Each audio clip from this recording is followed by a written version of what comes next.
जय शिवराय मित्रांनो, स्वागत आहे तुमचं आपल्या नवीन व्हिडिओमध्ये. तर मित्रांनो, आज सासवड इथे भव्य दिव्य पुरंदर केसरी ओपन बैलगाडा शर्यतीचे मैदान पार पडत आहे. मित्रांनो, आजच्या पुरंदर केसरी मैदानातील सेमी क्रमांक 8 सुटला आणि सेमी क्रमांक 8 मध्ये तास क्रमांक 1 मधून होता तो आपल्या सर्वांचा लाडका मोहिल शेट्टुमा यांचा देव, द्वादश मिंद केसरी बकासूर आणि साखरवाडीचा बावऱ्या. तर मित्रांनो, सेमी क्रमांक 8 मध्ये सुंदर अशी लढत पाहायला मिळाली.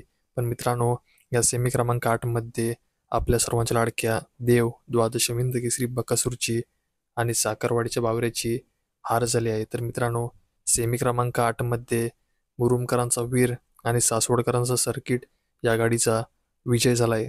तर मित्रांनो, पुन्हा एकदा आपल्या सर्वांच्या लाडक्या देवाच्या नशिबी कड आली होती. मित्रांनो, कड येऊन सुद्धा बकासूर आणि बावऱ्याने सुंदर लढत दिली होती. पण मित्रांनो, या लढतीमध्ये आपल्या सर्वांच्या लाडक्या बकासूरचा आणि बावऱ्याचा पराभव झाला आहे. तर मित्रांनो, खेळ आहे आणि खेळ म्हटलं की हार जिती चालूच असते. तर मित्रांनो, यावर्षी देवाच्या नशिबी कडच आहे. कारण मित्रांनो, जिथे जिथे बकासूर जात आहे तिथे तिथे बकासूरच्या नशिबी कड येत आहे. कारण मित्रांनो, मोठमोठ्या मैदानात आपण पाहिलं असेल, यावर्षी बकासूरच्या नशिबी कडच पाहायला मिळत आहे.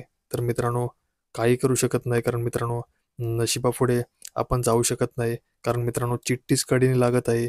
त्यामुळे आपल्या सर्वांच्या लाडक्या देवाचा देखील नाईलाज होत आहे. कारण मित्रांनो, बकासूर जीव तोडून पळत आहे. पण मित्रांनो, गाडी कडेने असल्यामुळे पाहिजे तसं यश बकासूरला प्राप्त होत नाही. तर मित्रांनो, काही हरकत नाही.